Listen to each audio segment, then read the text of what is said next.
우리가 지금 영상을 보면서 길거리 노숙자가 된 성공했던 한 피아니스트, 그리고 약물 중독으로 생을 마감한 마릴린 먼로, 34살의 구글 이사가 됐지만 네팔의 지진에 휩쓸려 사망한 댄 프레드버그의 이야기를 우리는 보았습니다.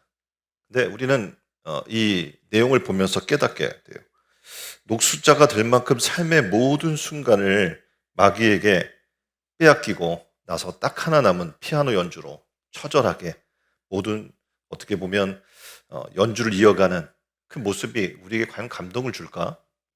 약물 중독으로 생을 마감해야 할 만큼 모든 것을 사탄에게 내어주고 세상에 남은 흐릿한 흑백 사진 속의 매혹적인 모습으로 사람들에게 기억에 남는 것이 과연 우리가 해야 할 성공일까? 부모님이 권해주시고 담임 선생님이 격려해 주신 이 전공으로 과연 나의 인생은 성공할 수 있을까? 성공한다고 해서 만일 앞에서 이야기했던 그들처럼 속수무책으로 당할 수밖에 없는 그런 운명이 자리 잡고 있다면 지금 이렇게 피 터지게 노력하고 사는 것이 무슨 의미가 있을까? 이런 내용들을 우리는 생각하게 하는 거죠. 세상의 어떤 과학 그리고 지식도 인생의 문제는 왜 그런 문제들이 찾아오는가 답을 주지 않습니다. 영적인 문제를 알지 못하고 우리는 무감각하게 살아나가요. 오늘 당장 먹고 사는 문제, 당장 우리 앞에 놓여있는 문제들에 치중해서 살다가 우리는 깨닫게 되는 거죠. 이미 죽을 때 앞에 놓아서 내 인생을 지금 내가 헛살았구나 라는 것을 많은 사람들이 깨닫지만 그 순간에 우리는 어떠한 문제도 해결할 수 없음을 알게 됩니다. 근데 이를 해결하기 위해 오신 한 분을 지금 소개하고 있어요. 누구냐? 바로 예수 그리스도입니다. 하나님 곁을 떠난 우리를 위해서 친히 이 땅에 내려오셔서 우리의 죄를 대속하시기 위해 십자가에 달려 죽으신 예수 그리스도. 그분을 믿고 살지 못한다면, 그분을 믿고 오늘 하루도 영적 투쟁을 하며 살지 못한다면 우리는 날마다 영화나 책이나 어떤 세상의 취미 생활이나 이런 걸로 감성적인 위로를 받다가 결국은 영적 문제 앞에 죽음을 맞이하는 동일한 이런 사람과 같은 일들을 맡게 될 겁니다. 오늘 성경은 이야기합니다. 구원은 과학으로 이루어지는 것이 아니다. 그리고 우리 머리로는 더더군다나 이해할 수 없는 문제이다. 그럼 구원은 영적인 것이기 때문에 단 하나, 하나님의 은혜로만이 우리에게 주신다라는 것을 깨닫게 되는 거죠. 이 사실 가운데 들어가는 순간 우리는 깨닫게 돼요. 우리에게 그리스도가 필요하구나. 오직 그의 죽으심과 피 흘리심과 그의 은혜가 아니면 오늘도 우리는 살 수가 없구나. 다시 말해서 우리의 삶의 기준이 무엇인가를 깨닫게 되는 거예요. 신앙생활에 분명한 기준을 가졌던 성경의 한 인물을 소개하려고 합니다. 누구냐면 바로 다윗이에요. 다윗은 어떻게 보면 굉장히 처절하고 열심히 살았어요. 사울왕에게 인정받기 위해 정말 열심히 살았어요. 그런데 자기를 인정해야 할 어떻게 보면 사울왕이 자기를 치열하게 따라다니면서 죽이려고 했던 모습들을 보게 되죠. 그런데 그 가운데에서도 그는 흔들리지 않고 신앙의 기준을 굳건히 붙잡고 하나님의 뜻 가운데 서서 결국 왕이 되고 이스라엘 역사의 최고의 왕으로 기억되고 있는 것을 보게 됩니다. 그가 가졌던 분명한 기준은 과연 뭘까? 오늘 성경 말씀을 통해서 우리가 함께 은혜를 나누고자 해요. 사무엘상 24장 1절로 22절까지 말씀인데요. 함께 이 말씀을 좀 읽었으면 좋겠습니다. 24장 1절부터 22절까지 말씀이에요. 제가 봉독해 드릴게요. 사울이 블레셋 사람을 쫓다가 돌아오매 어떤 사람이 그에게 말하여 이르되 보소서 다윗이 엔게디 광야에 있도이다 하니 사울이 온 이스라엘에서 택한 사람 3,000명을 거느리고 다윗과 그의 사람들을 찾으러 들려면서 바위로 갈새 길가 양의 무리에 이른즉 굴이 있는지라 사울이 뒤를 보러 돌아가니라 다윗과 그의 사람들이 그 굴 깊은 곳에 있더니 다윗의 사람들이 이르되 보소서 여호와께서 당신에게 이르시기를 내가 원수를 내 손에 넘기리니 내 생각에 좋은 대로 그에게 행하리라 하시더니 이것이 그날이니이다 하니 다윗이 일어나 사울의 겉옷자락을 가만히 베니라. 그리한 후에 사울의 옷자락 뱀으로 말미암아 다윗의 마음이 찔려 자기 사람들에게 이르되 내가 손을 들어 여호와의 기름 부음 받은 내 주를 치는 것은 여호와께서 금하시는 것이니 그는 여호와의 기름 부음 받은 자가 됨이니라 하고 다윗이 이 말로 자기 사람들을 금하여 사울을 해하지 못하게 하니라. 사울이 일어나 굴에서 나가 자기 길을 가니라. 그 후에 다윗도 일어나 굴에 나가 사울의 뒤에서 외쳐 이르되 내 주 왕이여 하매 사울이 돌아보는지라. 다윗이 땅에 엎드려 절하고 다윗이 사울에게 이르되 보소서 다윗이 왕을 해하려 한다는 사람들의 말을 왕은 어찌하여 들으시니까? 오늘 여호와께서 굴에서 왕을 내 손에 넘기신 것을 왕이 아셨을 것이니이다. 어떤 사람이 나를 권하여 왕을 죽이라 하였으나 내가 왕을 아껴 말하기를 나는 내 손을 들어 내 주를 해하지 아니하리니 그는 여호와의 기름을 부음 받은 자이기 때문이라 하였나이다. 내 아버지여 보소서, 내 손에 있는 왕의 옷자락을 보소서. 내가 왕을 죽이지 아니하고 겉옷 자락만 베었은즉 내 손이 악이나 죄가가 없는 줄을 오늘 아실지니이다. 왕은 내 생명을 찾아 해하려 하시나 나는 왕에게 범죄한 일이 없나이다. 여호와께서 나와 왕 사이를 판단하사 여호와께서 나를 위하여 왕에게 보복하시려니와 내 손으로는 왕을 해하지 않겠나이다.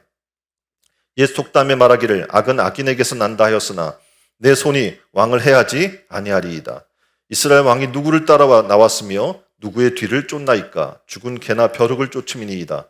그런즉 여호와께서 재판장이 되어 나와 왕 사이에 심판하사 나의 사정을 살펴 억울함을 풀어주시고 나를 왕의 손에서 건지시기를 원하나이다 하니라.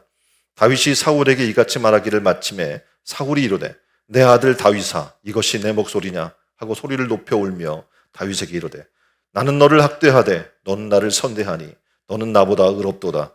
내가 나 선대한 것을 오늘 나타냈나니 여호와께서 나를 내 손에 넘기셨으나 내가 나를 죽이지 아니하였도다.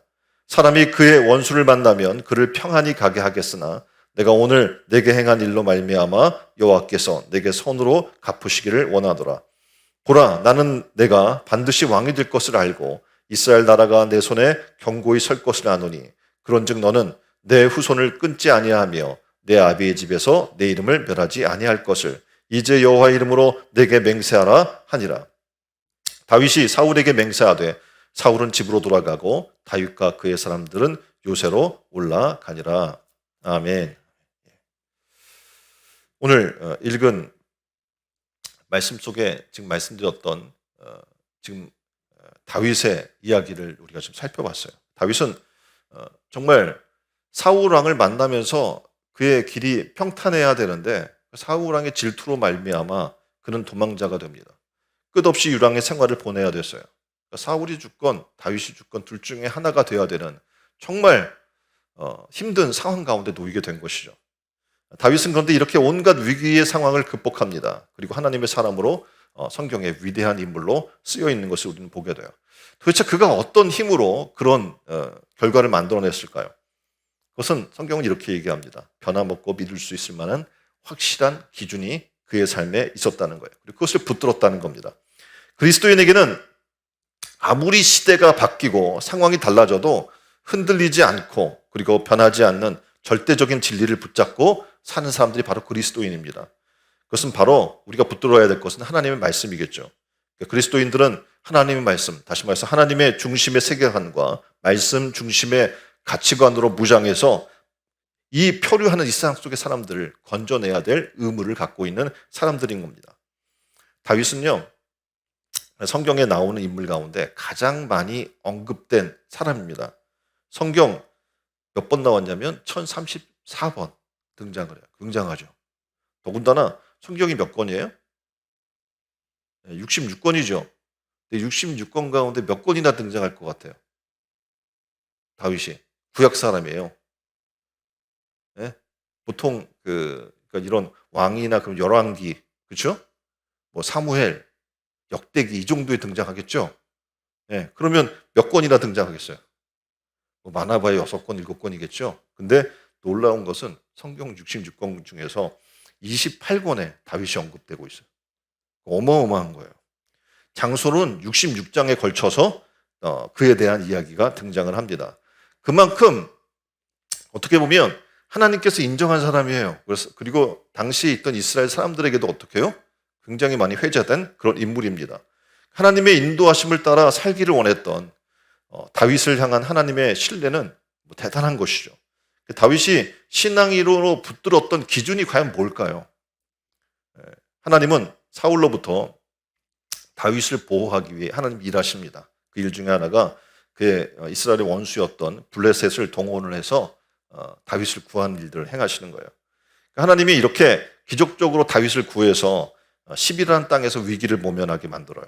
그리고 다윗은 다시 엔게디의 황무지로 몸을 숨기게 됩니다. 지금 그림에 등장하는 곳이 바로 엔게디라고 하는 사해 근처에 있는 그런 동굴인데요. 이 엔게디는 사해 근처 굉장히 뜨거운 광야예요. 그곳에는 많은 굴들이 있어서 무더위를 식히기에 적당했습니다. 다윗은 자신의 무리들과 함께 이제 피해서 이 엔게디 동굴로 숨었던 것이죠. 근데 이 소식이 밀정에 의해서 이 사무엘의 사울 왕의 귀에 들어간 거죠. 사울 왕의 귀에 들어가서 사울 왕은 블레셋과 전투를 어떻게 보면 끝내고 바로 끝나자마자 3,000명 정예 부대를 데리고 누구를 죽이러?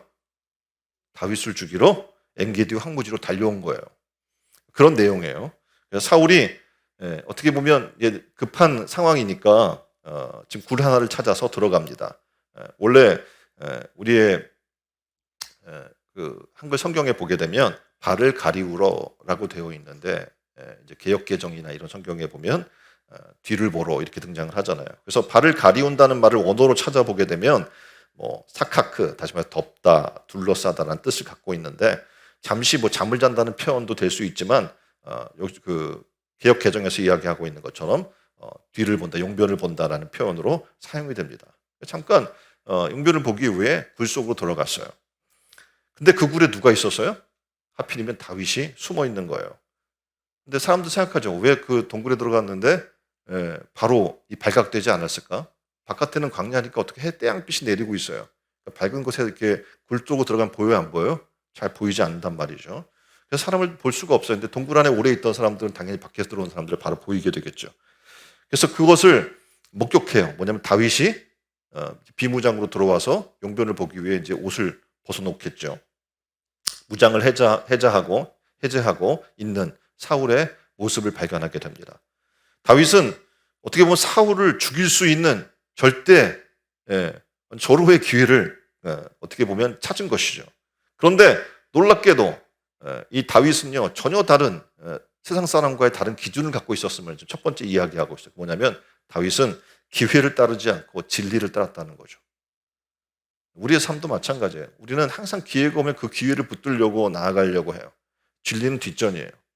4절에 보니까 다윗의 무리들이 있어요. 다윗의 사람들이 이렇게 다윗에게 이야기해 줍니다. 여호와께서 당신에게 이르시기를 내가 원수를 내 손에 넘기리니 내 생각에 좋은 대로 그에게 행하라 하시더니 이것이 바로 그날입니다. 사울이 제 발로 들어왔습니다. 어서 죽이십시다. 이렇게 이야기하는 거죠. 다시 말해서 죽일 기회이고 이것은 하나님이 주신 기회이고 그래서 어떡합니까? 하나님의 뜻이라고 신하들이 얘기하고 있는 거예요. 다시 말해서 하나님께서 보복의 기회를 준다는 거죠. 그렇게 어떻게 보면 충성하고 사울을 위해 싸워줬고 이스라엘을 위해 싸웠는데 자신을 죽이려고 하는 역으로 시기와 질투의 눈이 멀어서 충복인 다윗을 죽이려고 하는 사울을 어떻게 보면 죽일 수 있는 보복의 기회인 거죠. 이게 이 4절의 이야기는 일반적인 사람의 보통 그 견해입니다. 그런데 다윗은 이걸 따르지 않은 거예요. 그리고 하나님의 말씀으로 돌아가요. 그리고 진리가 이야기하는 대로 따라 나가는 거예요. 그리고 다윗은 사울을 죽이지 않습니다. 그리고 가만히 옷자락만 베입니다. 그리고 나중에 보면 이 옷자락 벤 것도 마음 아파요. 인간이 가지고 있는 가장 무서운 욕구 중에 하나가 뭐냐면 보복이에요. 원수를 갚는 거예요. 나에게 해코지한 사람을 똑같이 해코지해 주는 거예요. 그것이 우리 마음에 어떻게 보면 굉장히 강력한 욕구 중에 하나입니다. 자신에게 상처를 주고 자신을 괴롭힌 사람을 언젠간 기회가 되면 응당한 보복을 해주고 싶은 것이 타락한 인간의 마음에 자리 잡고 있는 속성입니다. 다윗은 사울을 향해 보복하고 싶은 유혹을 놀랍게도 진리로 극복하게 되는 거예요.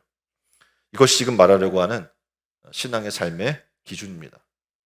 우리가 신앙의 삶의 기준을 가지고 있는 사람과 그렇지 않은 사람과의 모습들이 바로 이런 순간의 유혹 속에서 나타나게 되는 것이죠.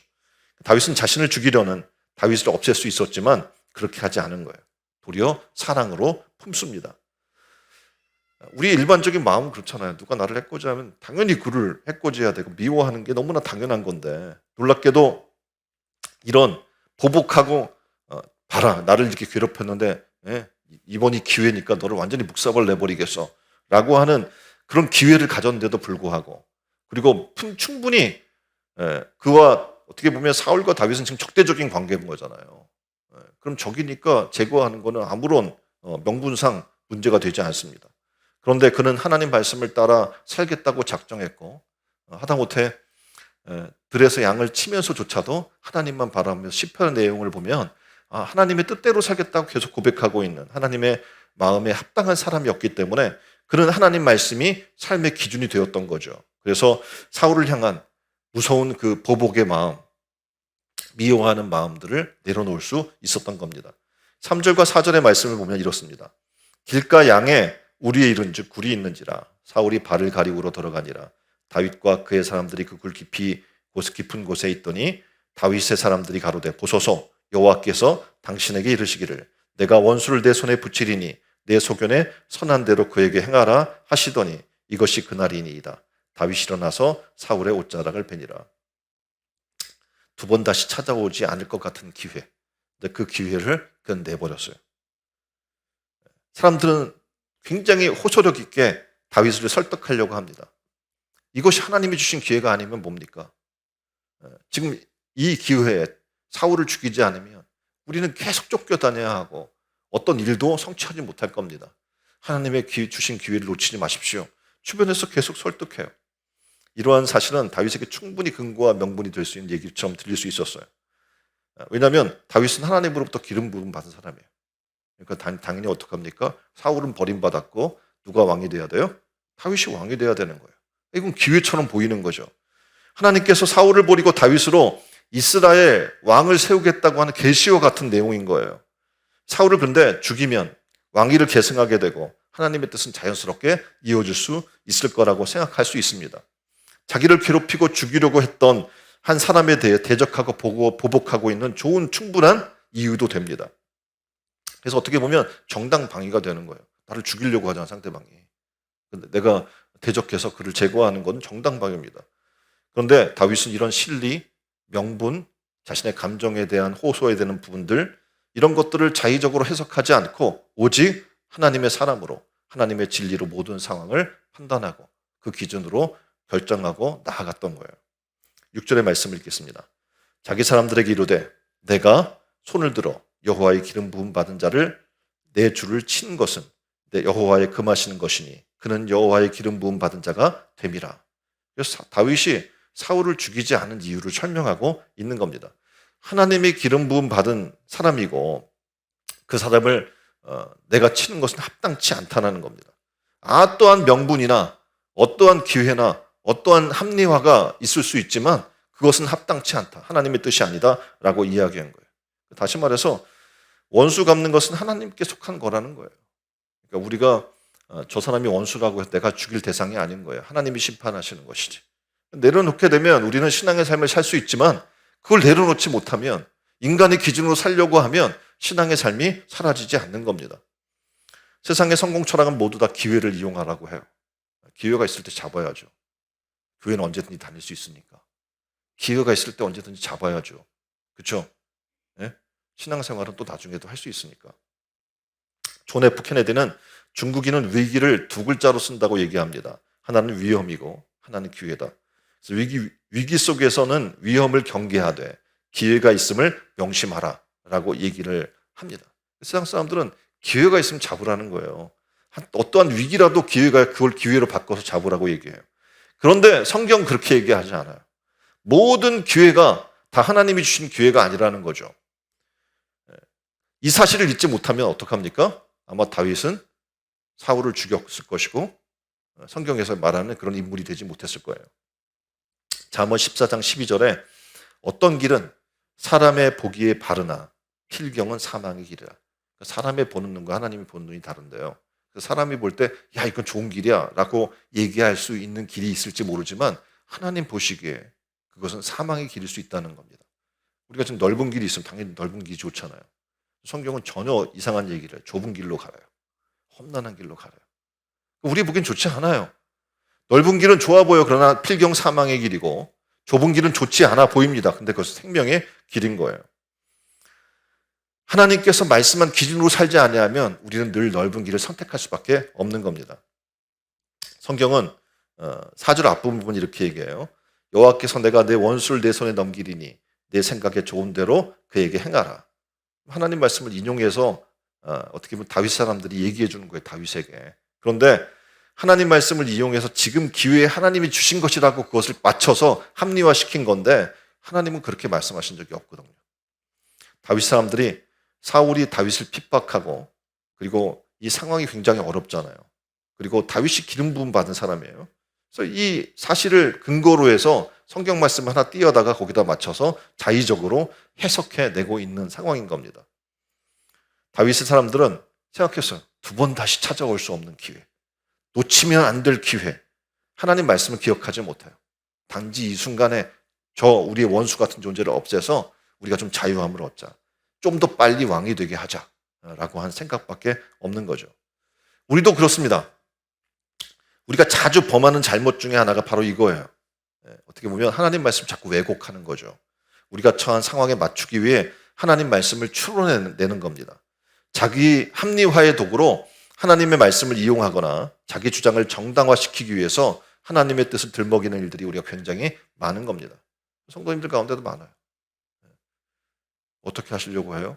물어보면 제가 기도하고 나름대로 하나님의 뜻을 하나님의 응답을 받았습니다. 그러니까 자의적으로 해석하는 거죠. 하나님의 응답이 제가 보기에도 응답이 아니고 자기 욕심이거든요. 그럼에도 불구하고 자기 욕심을 따라가면서 하나님의 응답이라고 자기 합리화에 해석을 하는 사람들이 얼마나 많은지 모릅니다. 이게 바로 기회주의고 이기주의고 편의주의 세상이 만들어낸 불신앙의 모습인 겁니다. 그림에 나와 있는 것처럼 흡연이 안 좋다는 건 누구나 알고 있어요. 흡연이 좋나요? 예? 만병의 근원인 거 다 알고 있죠? 예. 발암 물질이 뭐 40몇 가지나 들어있다는 것도 다 알고 있어요. 굉장히 안 좋은 거예요. 그런데 자꾸 담배를 피우고 그것을 끊지 못하는 사람들은 이런 변명을 하는 거죠. 차라리 스트레스 받느니 그냥 흡연하는 게 훨씬 좋은 거야. 하고 권해 도리요. 스트레스 받을 때 한번 펴봐. 스트레스가 좀 그 순간 해소가 될 수 있으니까. 근데 실상 이런 내용들을 보면 우리가 알 수가 있어요. 그건 자기 합리화죠. 건강에도 좋지 않고 또 간접 흡연은 다른 사람이 굉장히 해롭게 하는데 다른 사람 해롭게 할 수도 있는 일인 건데도 불구하고 어떡합니까? 내 스트레스가 해소된다라고 하는 자기 합리화를 가지고 이것을 그냥 계속 유지해 나가는 거예요. 그런데 아무리 좋은 명분과 또 아무리 좋은 자기의 합리화되는 내용이 있다고 할지라도 하나님의 뜻이 아니면 우리 그걸 내려놓을 수 있는 사람이 돼야 되는 거예요. 그게 뭡니까? 신앙의 생활의 기준인 거예요. 이 기준을 붙드는 사람은 신앙을 생활을 할 수 있지만 기준이 없는 사람은 세상의 원리에 따라 이리 갔다 저리 갔다 흔들리는 존재가 될 수밖에 없는 겁니다. 세상에는 기회주의자들이 굉장히 많습니다. 그 가운데 신앙의 진리의 기준을 산다는 것은 굉장히 어려운 일인 거예요. 그럼에도 불구하고 우리는 다윗처럼 신앙의 기준을 가지고 사는 여러분 되기를 주님의 이름으로 축원드립니다. 조금 늦더라도 생각해 보세요. 늦어질 수 있어요. 지금 사울 왕을 죽여버리면 빨리 왕이 될 수가 있어요. 근데 지금 내버려두면 언제 자기가 왕이 될 줄 몰라요. 그래도 그는 정도를 걷기를 선택했어요. 우리 앞에도 그런 일들이 많이 있을 거예요. 그 순간에 조금 늦더라도 하나님이 원하시는 정도를 걸어가기를 주님의 이름으로 축원드립니다. 손해가 될 것 같아. 내가 주님의 뜻을 따라 산다는 게 굉장히 손해가 될 것 같아. 그래도 하나님의 진리대로 정직하게 사시기를 주님의 이름으로 축원드립니다. 주님의 뜻대로 살려고 하니까 사람들이 미워해요. 왜냐하면 시기 질투하는 거잖아요. 네. 생각해봐요. 사울 왕은 천인데 다윗은 만만이래요. 기분 좋아요, 나빠요? 기분 나쁘단 말이에요. 진리대로 사는 사람이 잘되고 흥황하는 것, 그리고 그렇게 바르게 사는 모습들이 그렇지 않은 사람에게는 안 좋게 볼 수 있거든요. 그런 가운데 핍박과 멸시를 받더라도 나는 하나님의 진리를 붙들고 살겠습니다 라고 한 선택이 우리 가운데 필요한 겁니다. 그런 사람들에게 하나님은 어떻게 해요? 기회를 주셔요. 위기를 기회로 바꿔주셔요. 그리고 삶에 들어가도 나가도 인앤아웃 하나님이 어떻게 해요? 축복을 주시는 그런 은혜가 있을 줄 믿습니다. 두 번째는 다윗은 하나님의 주권에 자신을 맡겼다는 거예요. 자신의 생각이 아니라 누구의 주권에? 하나님의 주권에 맡긴 거예요. 다윗은 사무엘에게 기름 부음 받은 날부터 자신이 이스라엘 왕이 된다는 것을 이미 알고 있어요.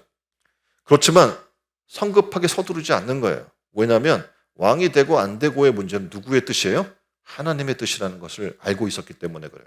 사람이 만들어주는 게 아니라 누가 만들어주는 거예요? 하나님이 기름 부었기 때문에 하나님이 세우신다는 것을 전적으로 믿은 거예요. 성경은 처음부터 끝까지 뭘 얘기하냐면 모든 권세는 하나님이 주시는 거예요. 사울은 지금 아직까지도 이스라엘의 왕이에요. 하나님이 원하시면 벌써 내쳤을 텐데 그렇지 않은 거예요. 아직도 하나님의 때가 있는 거죠. 그 사실을 다윗은 인정한 겁니다. 하나님의 주권, 하나님의 때, 하나님의 계획, 하나님의 섭리를 그는 믿은 겁니다. 그래서 8절과 10절에 보면 왕 같지도 않은 사람에게 고백하는 거예요. 내 주 왕이에요.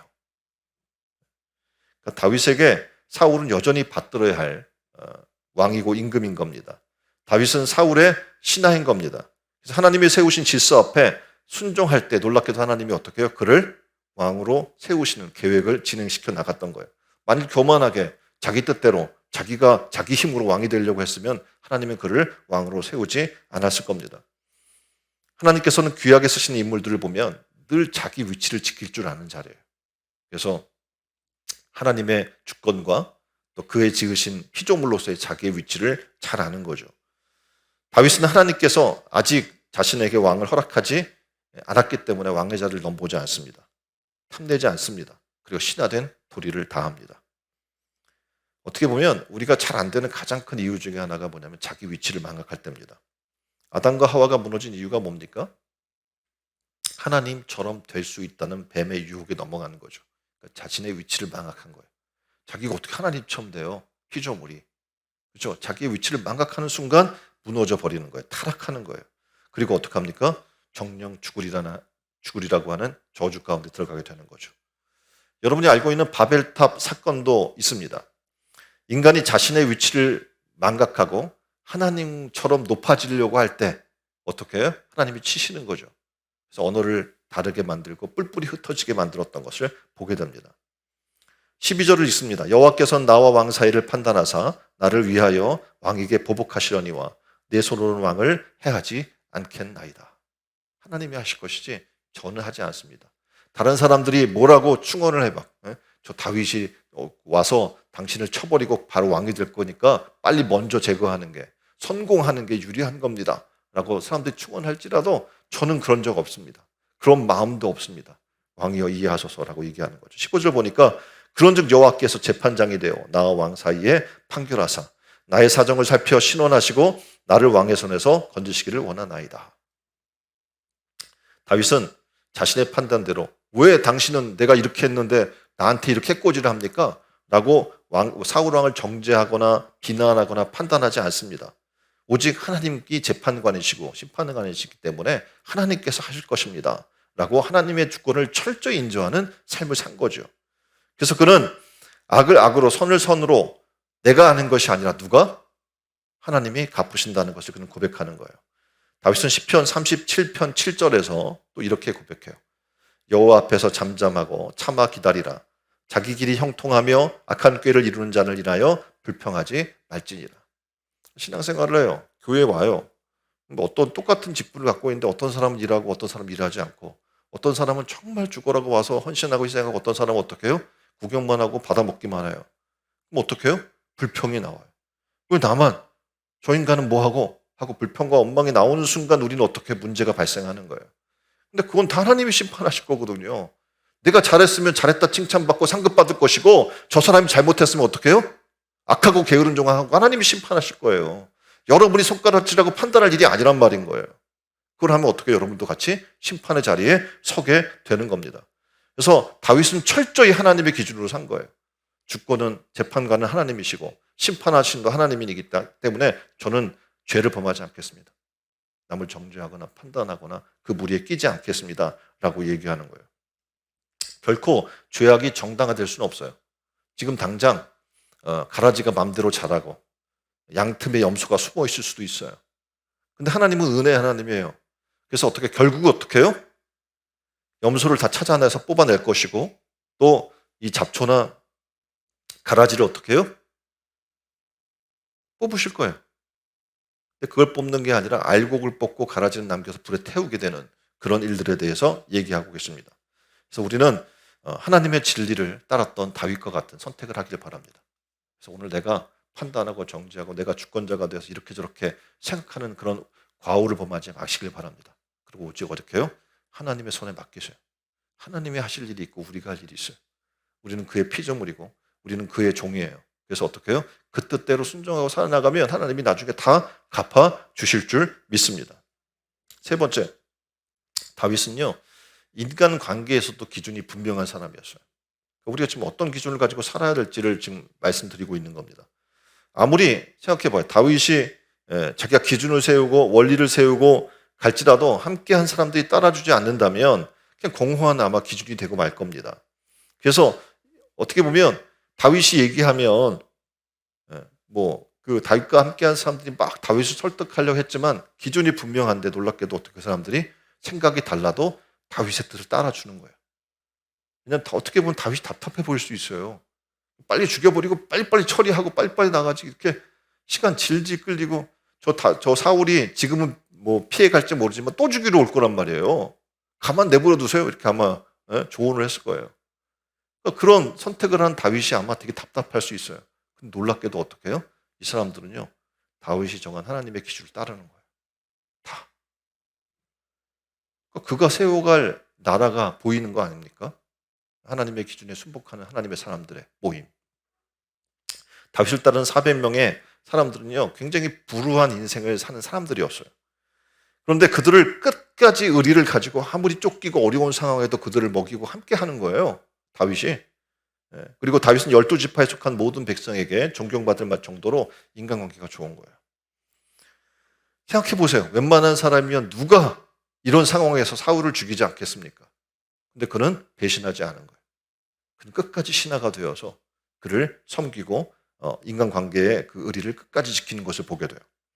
사무엘상 24장 17절에 보면 다윗에게 이르되 나는 너를 학대하되 너는 나를 선대하니 너는 나보다 의롭도다. 그러니까 적으로부터 칭찬을 받는 거죠.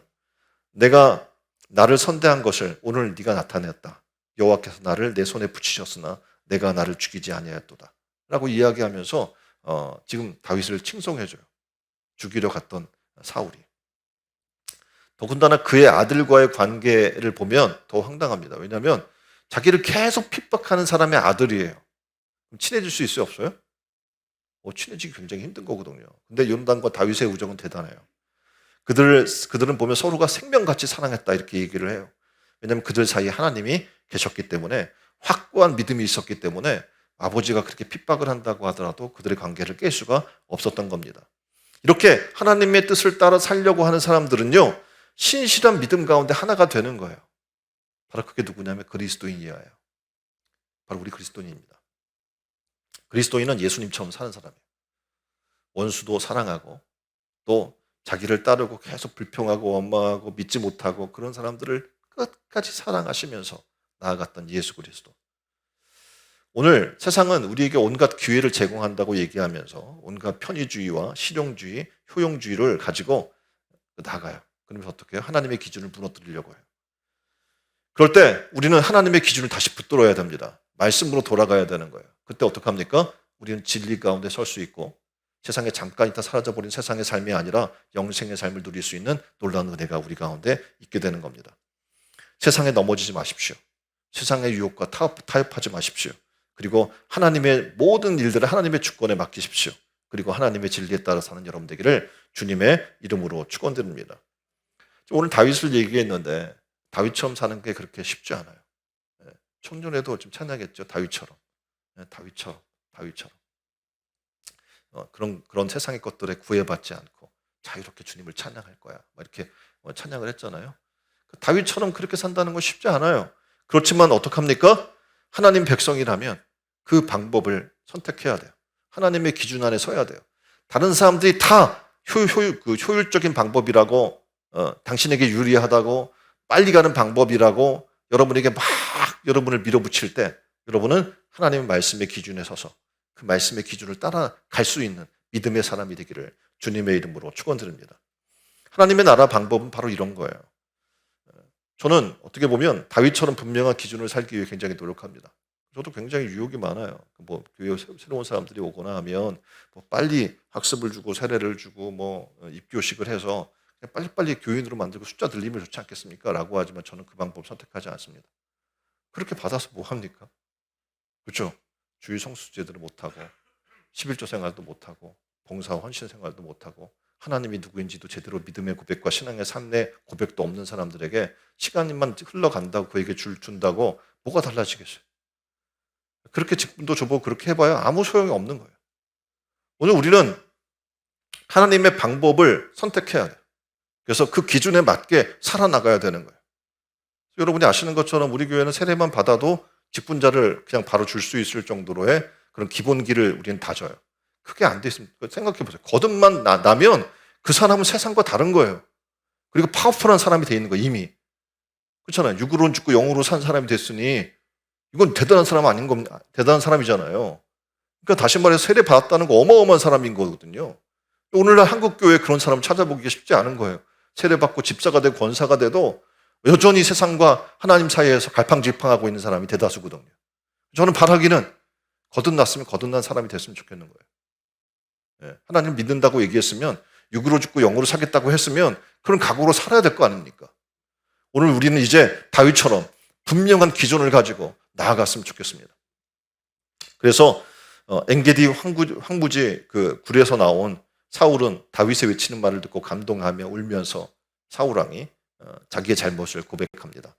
자기는 다윗을 학대했고 다윗은 나를 선대했고 그리고 나를 다윗에게 붙였는데 다윗이 나를 죽이지 않았고 그래서 사람은 어떻게 원수를 만나면 가만히 가게 하는 법이 없는데 다윗이 자기를 선대했으니까 하나님이 다윗에게 선으로 갚아주길 원한다고 얘기합니다.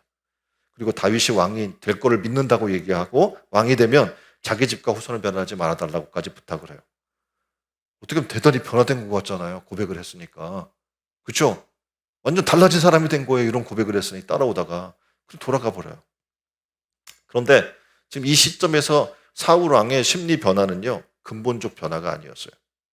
근본적으로 변했다면 어떤 일이 일어나야 되냐면 다윗과 서로 다른 길을 가는 것이 아니라 다윗을 왕궁으로 데려가야 돼요. 그리고 어떻게 해요? 후계자로 삼고 넘겨줘야죠. 왕권을. 그쪽 그걸 인정한다면 네가 왕이 될 것은 난 안다. 뭐 이런 걸 다 얘기해놓고 다 각자의 길을 가고 후에 가만히 있어요. 또 사울이 다윗을 죽이려고 해요. 다시 말하면 대다수 사람이 이런 사울의 모습을 갖고 있는데 순간 감동을 받아요. 일시적이죠. 그래서 일시적으로 자기 잘못을 뉘우치기도 하고 자기 행동이 옳지 못한 것을 인식하고 그리고 어떻게 해요? 다윗 쫓는 것도 멈췄어요. 근데 온전한 회개가 아니죠. 잠시 마음에 감동받아서 잠시 어떻게 해요? 내가 잘못했어. 잘 살아야지. 이 정도의 생각뿐인 거죠. 오늘 교회 안에 이런 사람 천지입니다. 수련회를 하고 우리 지금 예배 때 말씀을 들으면 감동을 받아요.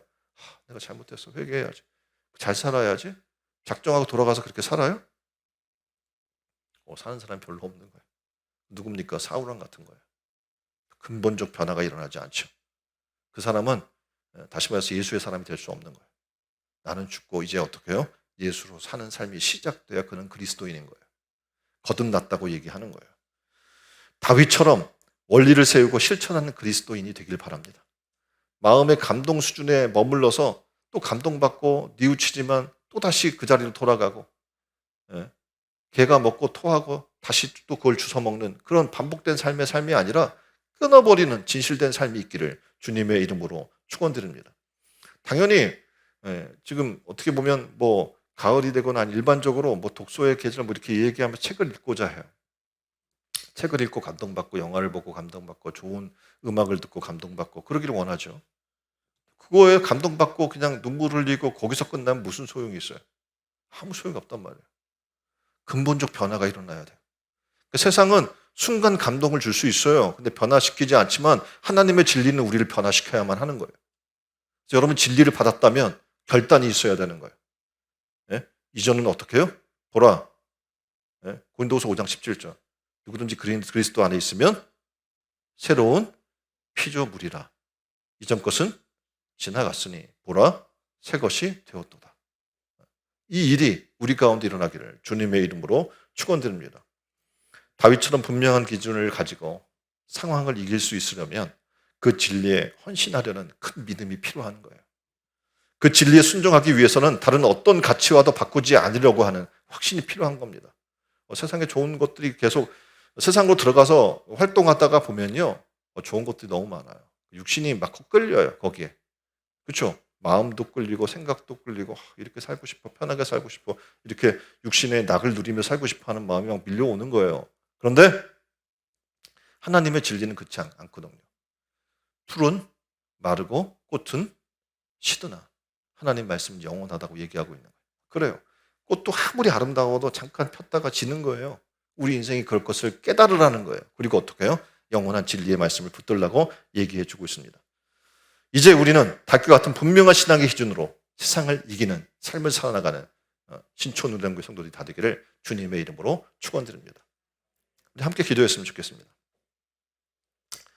다윗을 통해 신앙생활의 분명한 기준을 말씀해 주시니 감사합니다. 다윗처럼 하나님의 진리를 따르며 하나님의 주권에 자신의 삶을 맡기겠다고 하는 분명한 기준이 있게 하여 주옵소서. 그러므로 하나님 마음에 합한 사람이 되게 하여 주시길 원합니다. 우리가 따라야 할 길은 기회가 아니라 진리입니다. 조금 늦더라도 정도를 걷게 하여 주옵소서. 손해가 되더라도 정직하게 살게 하여 주옵소서. 핍박과 멸시를 받더라도 하나님의 진리를 따르는 신촌 은혜로운 교회 성도들이 다 되게 하여 주옵소서. 사울처럼 감동의 수준을 머무르는 그런 신자가 아니라 다윗처럼 상황을 이길 수 있는 진리에 헌신하려는 큰 믿음을 우리에게 허락하여 주옵소서. 진리에 순종하기 위해서는 다른 어떤 가치와도 바꾸지 않으려고 하는 확신 있는 신앙으로 살아가야 합니다. 우리에게 그 신앙을 허락하여 주옵소서. 온갖 편의주의와 효율성 있는 잣대로 모든 것을 평가하는 세상에서 넘어지지 않고 굳건하게 설 수 있는 모든 것을 하나님의 주권에 맡기고 하나님의 진리를 따라 사는 신촌 은혜로운 교회 성도들이 다 되게 하여 주옵소서. 길과 진리와 생명이 되시는 예수 그리스도의 이름으로 기도합니다. 아멘.